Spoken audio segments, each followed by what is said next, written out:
kapitbahay, patuloy ng bahay. Putang ina nyo, suntukan tayo sa Senado. Doon kayo pumunta. O, di dami tayo. Tatlong araw lang. Yayain nyo kahit kaaway nyo. Tapusin na natin ito. Putang ina, ba't di ako naniniwala? Lalabanan mo yung China. Eh puta yung mga rebelde sa bundok, di nyo matapos eh. China pa.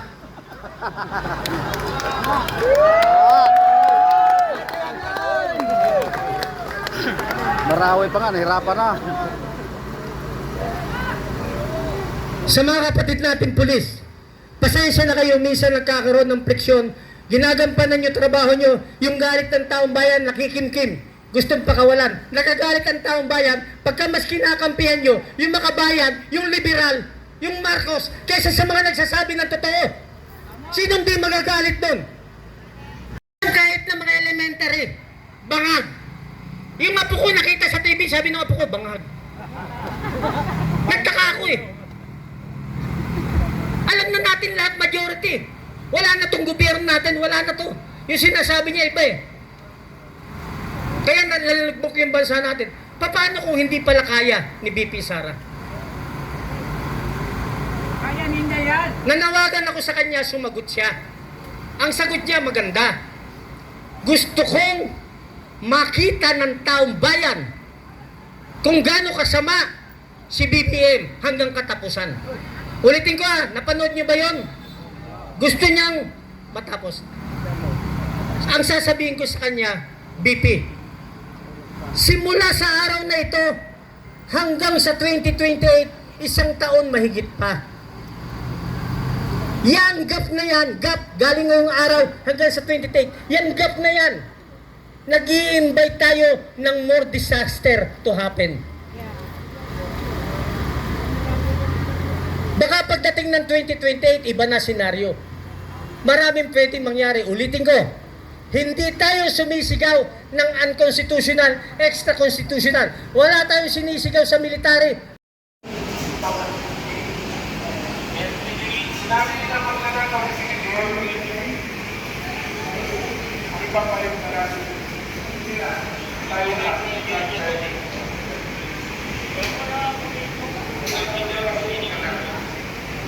Kaya hayaan natin.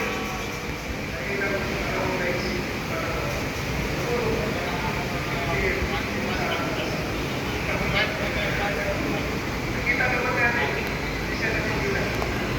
Pagod. Wala sa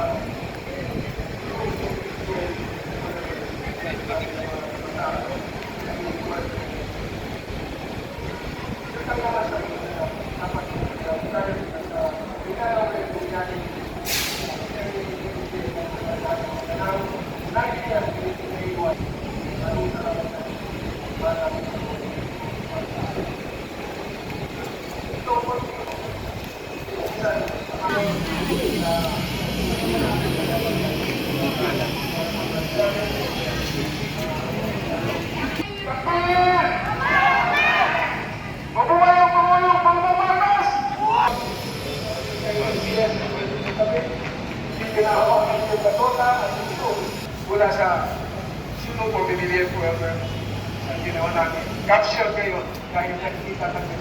Ang sakripisyo, sinabi ko sa kanya, pero kalabag natin, mga sinagawa niya ang magawa ng trabaho. Bumalik sila ako. Para dito sa Facebook,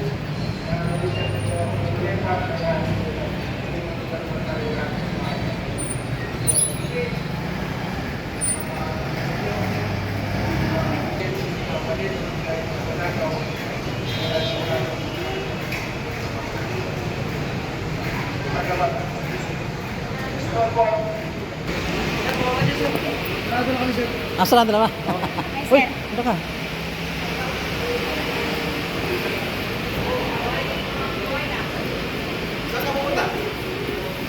Pasok ka dun. wala na. Ha? Wala na?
Sarili ng Pilipino ngayon kaysa yung maka-Pilipino nung araw.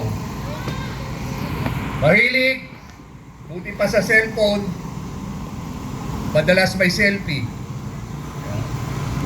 Pero pagkausapin, tayaan sa bayan,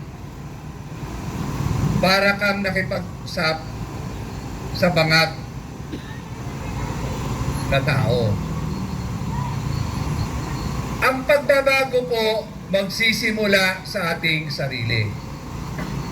Sino ba ang kasama ng ating sarili kung hindi yung immediate family natin? Immediate family at susunod yung kapitbahay natin. Kung tayo ay may kredibilidad, sigurado ko sasamahan tayo. Baka naman kasi ang nananawagan ngayon na ibagsak ang administrasyong ito ay may kanya-kanya ring sariling motibo. Alam niyo po, amigos, hindi ho natin pwedeng mapaglihiman. Siguro, una nating baguhin ang sarili natin. Hinahamon ko po kayo. Kayong may mga anak na pinag-aaral, kayong may mga magulang, mga nanay na bagong silang ang inyong mga anak. Gusto niyo ho ba yung dinanasan natin, ipadanas nyo sa mga anak nyo?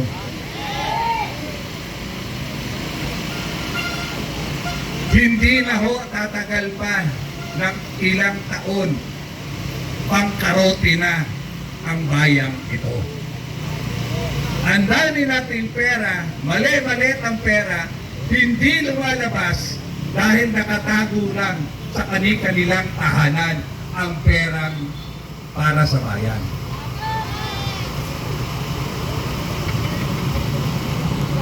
Kaya ako bilang isang Pilipino, bilang isang tatay, may pamilya, may anak, may apo, may kamag-anak na hirap din sa buhay ngayon. Nahihiya na lang umutang sa akin. Gusto niyo pa ba ang nangyayari sa pamilya natin at sa bayan natin? Kailan kayo gigising? Kailan kayo kikilos? Hayaan nyo na lang ba magwagi ang kasamaan?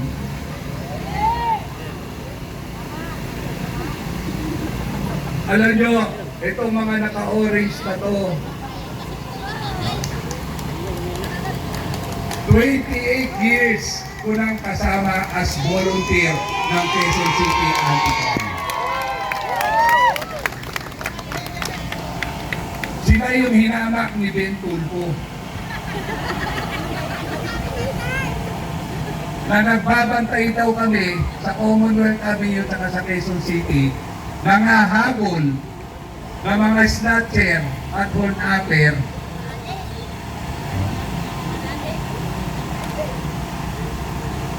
binabayaran daw ba ito?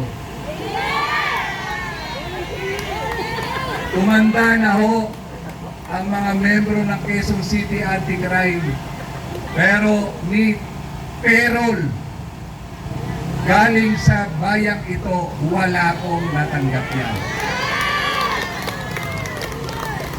At karamihan po sa inyo rito, lalo na yung natutulog, tumitindig, hirap na hirap din. Ang hirap kaya nung hindi ka naliligo. Ang hirap kaya hindi mo nasisilip ang pamilya mo. Ang hirap kaya sabihan ka ng asawa mo, anak mo, Parang hindi na tatay, ano ka ba? Mas inulan mo pa ba yan? Kaysa sa amin? Didikit mo sa mga pulo. Maraming hindi nakakaintindi.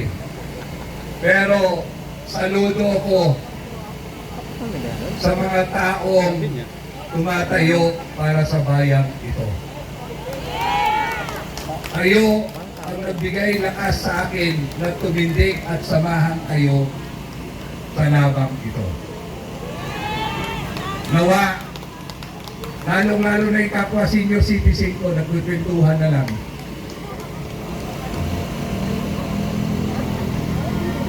Sana po, bayan ko, kababayan ko, magising po tayo. Kung gusto niyong tapusin ang paghihirap na to ng bayan natin ito, samahan niyo kami dito. Buhayin ulit natin ang kasaysayan. Ano ba ang kasaysayan ng isang Pilipino? Kung napatalsik natin ang tatay ni BBM, bakit hindi natin mapapatalsik sa pamagitan ng People's Power ang mas masahol pa sa tatay? Ang sabi nga nila, ang kasalanan ng tatay, hindi kasalanan ng anak. Pero ngayon sa kasaysayan, ang kasalanan ng tatay, wala sa kalingkingan ng kasalanan ng anak. Kaya lang, tulog pa rin kayo. Sila. Dilat kayo, pero ayaw niyong kumilos. Pag nakipag-maritisan kayo sa mga kapitbahay niyo, iisa ang sinasabi niyo, ang hirap ng buhay ngayon. Hindi ko pa nai-enroll ang anak ko. Nag-iisip pa ako kung kay nino mangungutang. Ma-enroll man ang anak, wala pa rin akong school supply sa mga anak ko. Hindi mangyayari yan kung yung ating pinili ay tapat sa tao. Makakamit natin ang pagbabagong ito, pero ang pagbabago magsisimula sa sarili natin. Magsisimula ang pagbabago sa sarili natin. Para makamit natin ang kalayaang ipinaglaban ng mga ninuno natin. Mas masarap lumaban yung mga ninuno natin noon dahil ang kalaban natin noon tayo man. Mas mahirap ang labanan ngayon dahil ang kalaban natin kapwa Pilipino. Nawahi po kahit paano magising po tayo.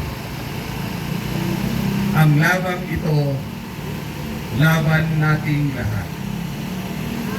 Laban ng bawat miyembro ng pamilya natin. Samahan natin ang puso, sakripisyo, palagay ko, makakamtam na natin ang kalayaan ng bayang ito at kalayaan ng taong bayan. Happy Independence Day po.